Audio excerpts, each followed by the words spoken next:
जय जय श्री राधे।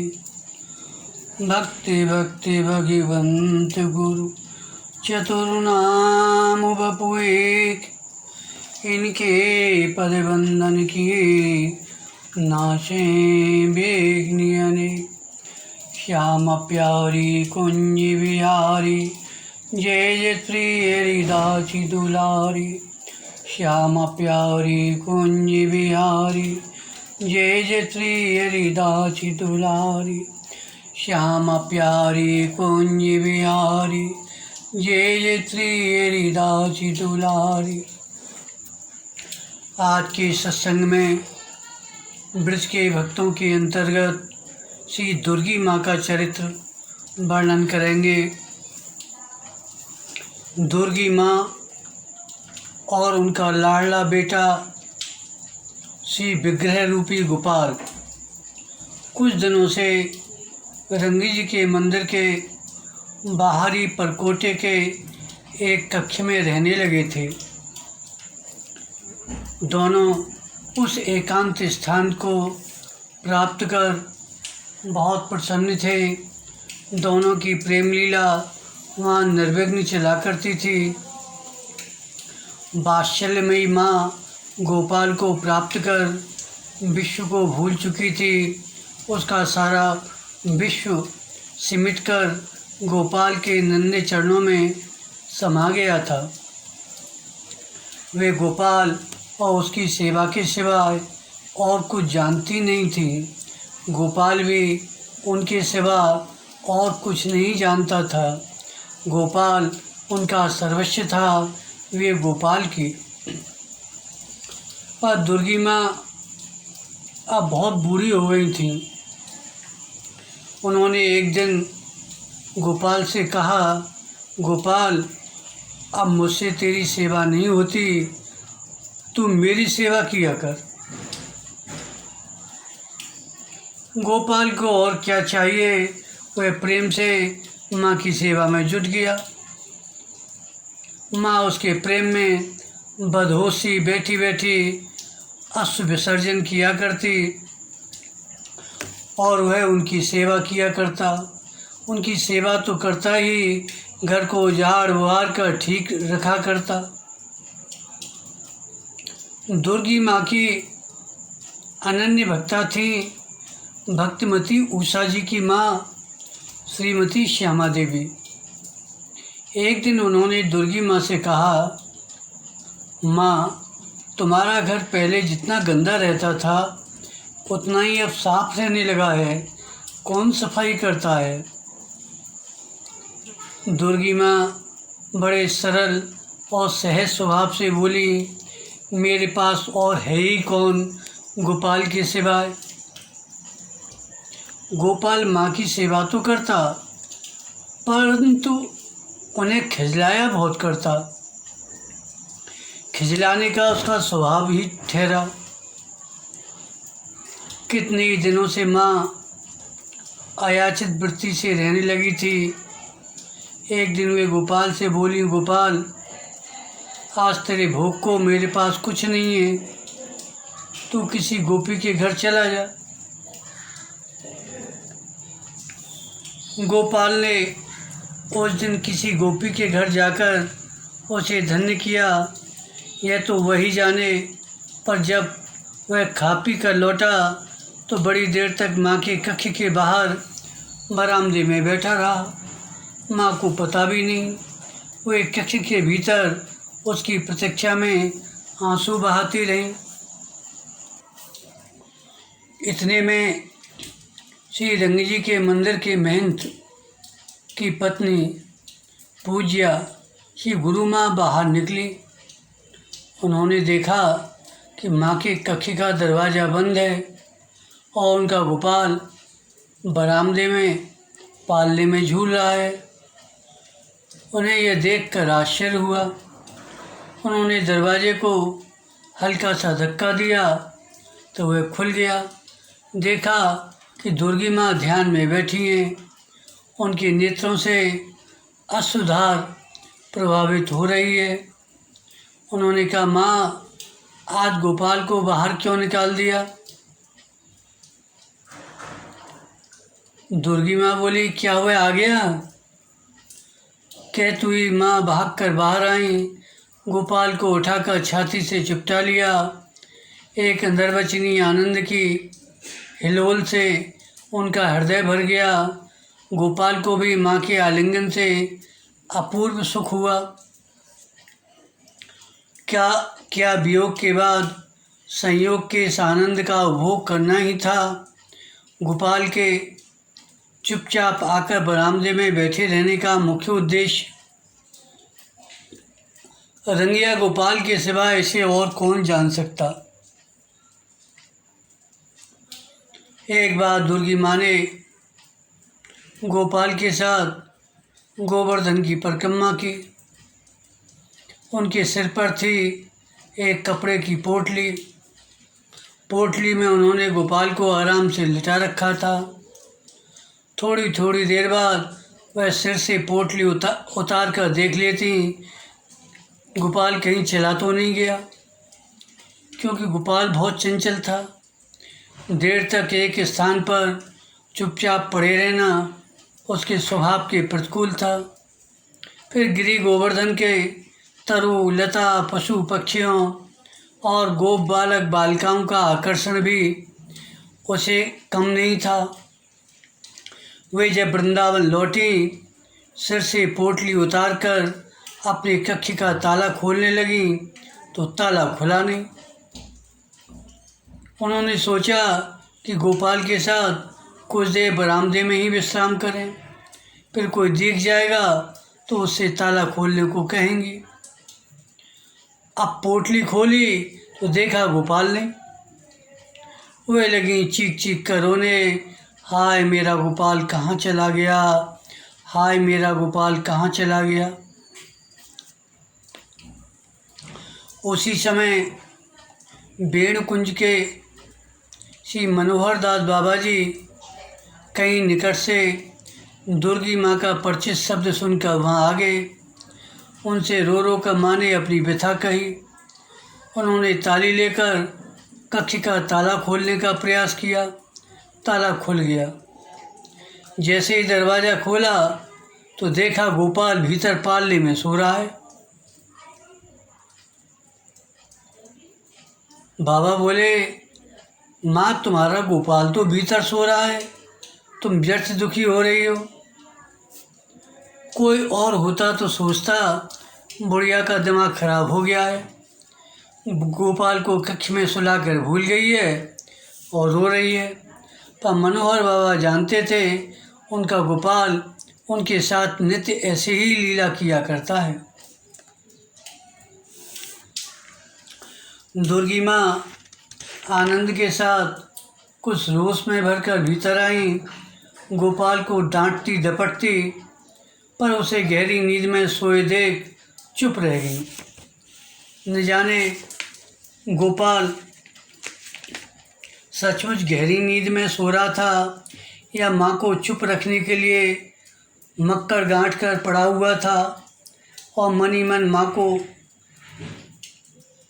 माँ की खींच का आनंद ले रहा था। दुर्गी माँ कौन थी, इस प्रश्न का प्राकृतिक उत्तर तो आपको मिल ही चुका है। वे गोपाल की माँ थी, गोपाल उनका बेटा, बस सांसारिक परिचय भी आप जानना चाहेंगे तो इस प्रकार है। उनका जन्म सन 1858 में कश्मीर प्रांत के अंतर्गत जम्मू जनपद के मीरपुर सिदड़े ग्राम में एक सुनार परिवार में हुआ था। माँ श्रीमती शिवाबाई 7 वर्ष की अवस्था में ही उन्हें छोड़कर परलोकवासिनी हो गईं। पिता श्री मोतीचंद जी बड़े भक्त थे। वे अपनी पुत्री को लेकर तीर्थ यात्रा के लिए निकल पड़े। 1 वर्ष बाद तीर्थ यात्रा से लौटकर उन्होंने उसे अपनी ननिहाल पलबहाल भेज दिया। दुर्गी बाई नानी के लाड़ प्यार में पड़ने लगी वह नानी की ठाकुर सेवा में उनका हाथ बटाती, घंटों उनका अनुकरण कर कृष्ण नाम का जप करती। 13 वर्ष की अवस्था में जम्मू जनपद के अंतर्गत लूनी नामक ग्राम के श्री सरनू भाई के साथ उनका विवाह कर दिया गया। सास ससुर नंद आदि का स्वभाव बड़ा तीखा था। भगवान और भक्ति से उनका कोई सरोकार नहीं था। दुर्गी बाई सहज और सरल स्वभाव की भक्तिमती बाला थीं। उनके जन्मजात भक्ति के संस्कार अब प्रबल होने लगे। उनके लिए ये नया वातावरण अनुकूल नहीं था, फिर भी वे घर के सभी लोगों को प्रसन्न रखने की प्राणपण से चेष्टा करती, सबकी छोटी बड़ी सेवा का ध्यान रखती, सबके शयन उपरांत अपनी भजन साधना में लग जाती। पर यह उनके पति को कब अच्छा लगता। उसकी तो वे विवाहिता पत्नी थी। उनके ऊपर उसका एक छत्र अधिकार था। वही उनके हृदय का स्वामी, उसका भगवान था। उसके लिए किसी दूसरे भगवान को उस हृदय में स्थान देना उसके साथ विश्वासघात करना था। वह उनके प्रति कठोर व्यवहार करने लगा। परिणामस्वरूप दुर्गीबाई की चित्तवृत्ति अंतर्मुख होने लगी। वे जो स्मरण चिंतन एकांतिक क्षणों में किया करती, वह उनके जीवन के प्रत्येक पल का साथी बन गया। वृत्ति जितनी अंतर्मुख होती गई, उतना ही भाव तीव्र होता गया। कभी कभी काम करते करते उनकी चेतना लुप्त हो जाती। वे एक अनिर्वचनीय भाव समाधि में डूब जाती। तब वे एक क्षण उनके लिए बहुत कठोर बनकर आते। उनके ऊपर गालियाँ और लात घूसों की बौछार होने लगती। किसी प्रकार दुर्गी माँ ने इस नारकी जीवन में 17 वर्ष व्यतीत किए। 7 बच्चों को जन्म दिया। 30 वर्ष की अवस्था में एक दिन अर्धरात्रि में वे घर से निकल पड़े। मार्ग में बहुत कष्ट उठाते हुए देहरादून पहुंची। वहां धर्मशाला में जम्मू के वृद्ध सज्जन से भेंट हुई। वे उन्हें अपने साथ जम्मू ले गए। उनके घर 2 वर्ष तक रसोई बनाने का काम करती रहीं। किसी प्रकार सरनू भाई को इसका पता लगा। तब वे सीधी स्टेशन गईं और जो गाड़ी पहले मिली उस पर बैठकर लाहौर पहुंची। लाहौर में भी एक सज्जन के यहाँ साल भर तक चौका बर्तन और रसोई के साथ उनकी 6 रोगग्रस्त पत्नी की सेवा करती रहीं। जब पत्नी का देहांत हो गया तब वे हरिद्वार चली गईं। वहाँ जम्मू वाली धर्मशाला में रहकर एक स्कूल में लड़कियों को घर से लाने और पहुँचाने की नौकरी कर ली। इस नौकरी में उन्हें भजन के लिए पर्याप्त समय मिलने लगा। उनकी भक्तिभाव में दिनों दिन उन्नति होने लगी। कभी कभी वे दिन दिन भर धर्मशाला में अपने कमरे में बैठी रह जाती। नौकरी का समय भी निकल जाता। उन्हें बाह्य ज्ञान नहीं होता। कमरे का दरवाज़ा सुबह से शाम तक बंद देखकर धर्मशाला के मैनेजर को चिंता होने लगी। इसी बीच उनकी सास का देहांत हो गया।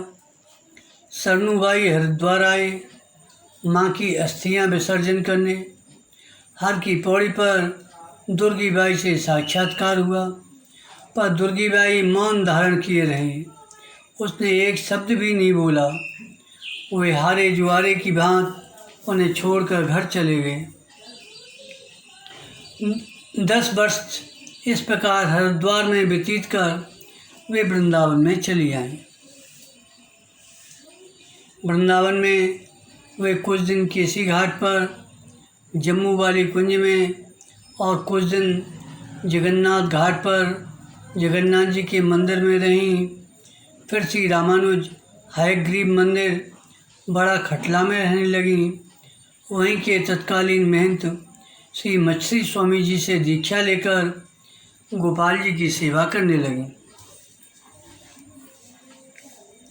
जीविका के लिए पहले तो उन्होंने भगवान भजनाश्रम का सहारा लिया। वहाँ 8 घंटे कीर्तन करती, उसके बदले में जो कुछ मिलता उसी से किसी प्रकार अपना और गोपाल का काम चलाती। कुछ दिन बाद उन्होंने ये सोचकर कि भजनाश्रम में कीर्तन कर उसके बदले जीविका निर्वाह करने के लिए कुछ लेना ठीक नहीं है, उन्होंने भजनाश्रम जाना छोड़ दिया। श्री रसिक बिहारी के मंदिर में एक सेठानी के यहाँ 5 रुपये महीने पर नौकरी कर ली। उतने में ही ठाकुर के भोग राग की किसी प्रकार व्यवस्था कर संतुष्ट रहने लगी। पर उनका भजन में अब निवेश अब इतना प्रबल हो गया कि नौकरी करना संभव नहीं रहा। आश्रम में रहना ही मुश्किल हो गया। तभी वे रंगी जी के मंदिर के इस एकांत कक्ष में चली आई। तब से हर समय गोपाल की सेवा में रहने लगी। वे अपनी जीविका के लिए किसी से कुछ मांगती नहीं थी, याचना नहीं करती थी। अपनी साधना के संबंध में भी किसी से कुछ नहीं बताती, कुछ नहीं कहती। यथासंभव अपने को छिपाकर रखने की चेष्टा करती। सबसे प्रभु के दर्शन और अक्षय वृंदावन वास की भीख मांगती। परंतु कुछ लोग उन्हें जान गए, वे उनकी सेवा करते रहते, उसी से उनका काम चल जाता। फिर भी कभी कभी ऐसा होता उनके पास ठाकुर के भोग के लिए कुछ नहीं रहता, जो रहता उसे कुछ लोग चुरा ले जाते। तब उन्हें विवश हो गोपाल से अपनी व्यवस्था आप करने के लिए कहना पड़ता। कभी ऐसा भी होता कुछ अधिक पैसे पास में हो जाते, तब वे गोपाल को दिखाने के लिए रास का आयोजन करती या संतों की सेवा में उन्हें खर्च कर देती। संचय करने का तो कोई प्रश्न ही नहीं था। गोपाल को भी माँ की बराबर चिंता रहती। उन्हें अब जिस वस्तु की आवश्यकता होती वह किसी न किसी को प्रेरणा देकर किसी न किसी प्रकार से उसे जुटा देते। एक बार माँ को चमेली के तेल की आवश्यकता थी। उनके सिर में न जाने कब से तेल नहीं पड़ा था। खुश्की बहुत हो गई थी, जिसके कारण सिर में दर्द रहने लगा। उनके एक भक्त गिरधारी लाल जी अमृतसर रहते थे। उस बार वे वृंदावन आ रहे थे। उन्होंने नौकर से मालिश के लिए एक शीशी सरसों का तेल लाने को कहा। नौकर भूल से चमेली का तेल ले आया। चमेली का तेल उनके काम का नहीं था, क्योंकि वे सिर में तेल नहीं डालते। क्या करते? गाड़ी का समय हो गया। वे तेल की शीशी झोले में डालकर चल दिए। सोचने लगे, यदि यह तेल दुर्गी माँ की सेवा में लग जाए तो अच्छा है। वृंदावन पहुंचकर वे सीधे दुर्गी माई के पास पहुँचे।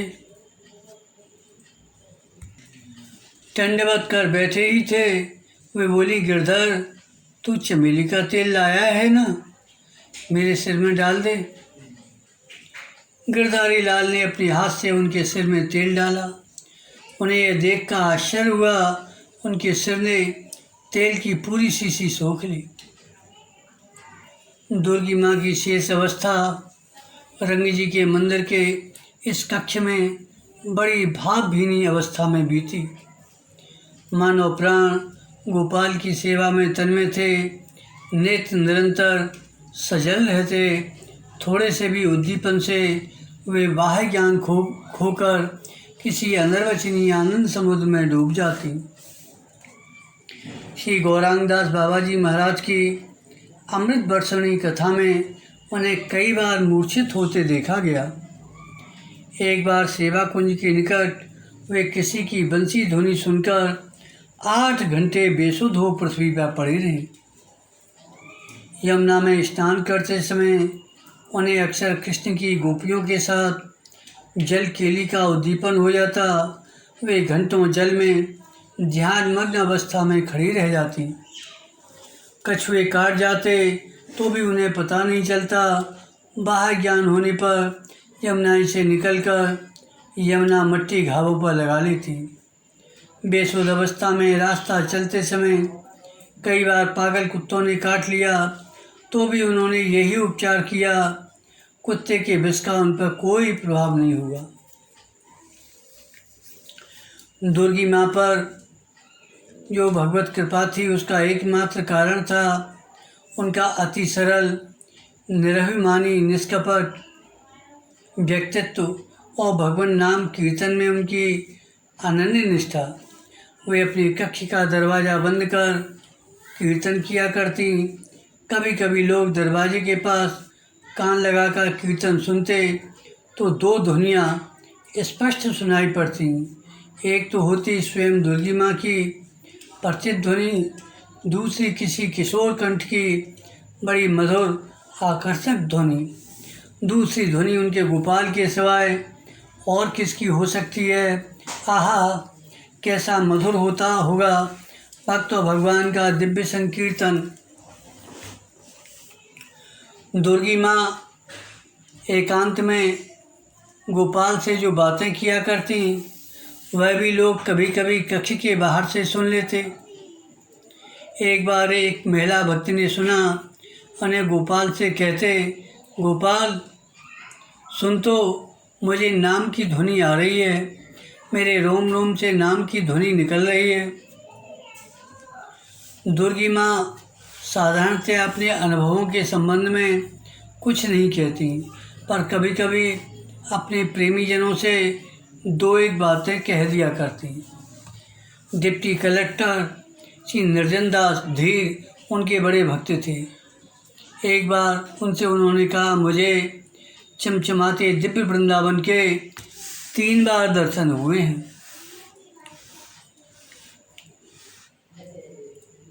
पर उनके जीवन के शेष दिनों में तो लगता था जैसे वे ही हर समय दिव्य वृंदावन में थी। उनका कक्ष ईंट पत्थर का बना हुआ साधारण कक्ष नहीं था, वह तो चिन्मय वृंदावन का मणिमय कुंज था जिसके चारों ओर कमल खिल रहे थे, भ्रमर गुंजार कर रहे थे, मोर नृत्य कर रहे थे और कोकिलें पंचम स्वर से गाने लगी थीं। कोकिलें पंचम स्वर से गान कर रही थीं। एक दिन जैसे ही श्यामा देवी ने उनके कक्ष में प्रवेश किया, वह उन्हें सावधान करके बोली, धीरे धीरे इधर से। क्या बात है माँ? श्यामा देवी ने चौंक कर कहा, देखो ना, उधर कमल खिल रहे हैं। श्यामा देवी को तो कमल नहीं दिख रहे थे, और कोई होता तो कहता दुर्गी माँ को मतिभ्रम हो गया है, उनकी दृष्टि दूषित है। पर वे जानती थीं दृष्टि दुर्गी माँ की ठीक है, उनकी अपनी दृष्टि दूषित है, जड़ है। दुर्गी माँ की दृष्टि अब ऐसी हो गई थी, उन्हें हर वस्तु में उनके ठाकुर, हर जगह उनके धाम के सिवाय और कुछ दिखता ही नहीं था। एक बार वे श्यामा देवी के घर गईं। जब उनके घर केरल स्वामी नाम के एक संत विराजते थे, उन्होंने दंडवत प्रणाम किया और कातर स्वर से उनकी कृपा की याचना की। स्वामी जी ने कहा, मेरे पास देने को क्या है माँ, मेरी झोली बिल्कुल खाली है। पर दुर्गी माँ उन्हें सहज छोड़ने वाली नहीं थी। उन्होंने कहा, प्रवंचना न करें प्रभु, इस दासी को कृपा करके कृपा रूप में कुछ दें अवश्य। स्वामी जी ने जब उन्हें बार बार आग्रह करते देखा तो उनके हाथ में जो सुगनी की शीशी थी उसे उनकी गोदी में डालते हुए कहा, अच्छा तो लो। दुर्गी माँ ने उस शिशि को अपने संप्रदाय के आचार्य रामानंद द्वारा दिए गए ठाकुर समझ बार बार अपने हृदय से लगाया और भाव विभोर हो गए। किसी ने कहा, माँ ये ठाकुर नहीं है, ये तो स्वामी जी ने विनोद में अपनी सुगनी की शीशी आपको दी है। पर दुर्गी माँ कम मानने वाली थी। जो दुनिया के लिए सुगनी की शीशी थी वह उनके लिए उनके ठाकुर की श्री मूर्ति थी। अब किसकी हिम्मत थी जो उनसे शीशी वापस लेता। शीशी की तो बात कुछ नहीं, पर दुर्गी माँ ठाकुर समझकर उनका पूजन करें, यह लोगों को अच्छा नहीं लगा। सब ने पंजाब से आए सुदामा बाबा नाम के एक संत से प्रार्थना की, किसी प्रकार शीशी उनसे ले लें। सुदामा बाबा ने दुर्गी माँ का स्नेह था। एक दिन वे उनकी कुटिया पर गए। शीशी यह कहकर उठा लाए, सब ठाकुरों की सेवा तुम ही करोगी, क्या हमें नहीं करने दोगी। इस तरह एक दिन श्यामा माँ से दुर्गी माँ ने कहा, बहन अब मेरा शरीर नहीं चलता। गोपाल से कहा मुझे ले चल, तो जानती हो क्या बोला, तुझे रेशमी साड़ी पहननी होगी, मांग में सिंदूर भरना होगा, मेरे साथ ब्याह करना होगा, तब ले चलूँगा। बड़ी विचित्र बात। श्यामा देवी ने हंसकर कहा, तो रेशमी साड़ी आ जाएगी, उसमें दिक्कत क्या है। अरे तो माँ के साथ कोई ब्याह करता है, उसे ऐसी बात कहनी चाहिए। दुर्गी माँ ने झुंझलाते हुए उत्तर दिया। दुर्गी माँ के शेष जीवन में उनकी भाव मुद्रा से लगता उनका दिव्य वृंदावन से संबंध घनिष्ठ होता जा रहा है और प्राकृतिक वृंदावन उनसे छूटता जा रहा है। अंत में 5 अगस्त सन 1977 को 119 वर्ष की अवस्था में वे अपने प्राकृतिक शरीर को प्राकृतिक वृंदावन में छोड़कर अप्राकृतिक सिद्ध गोपी देह से सदा के लिए वृंदावन में प्रवेश कर गई। बोलो भक्ति भगवान की जय। जय जय श्री राधे, जय जय श्री राधे, जय जय श्री राधे।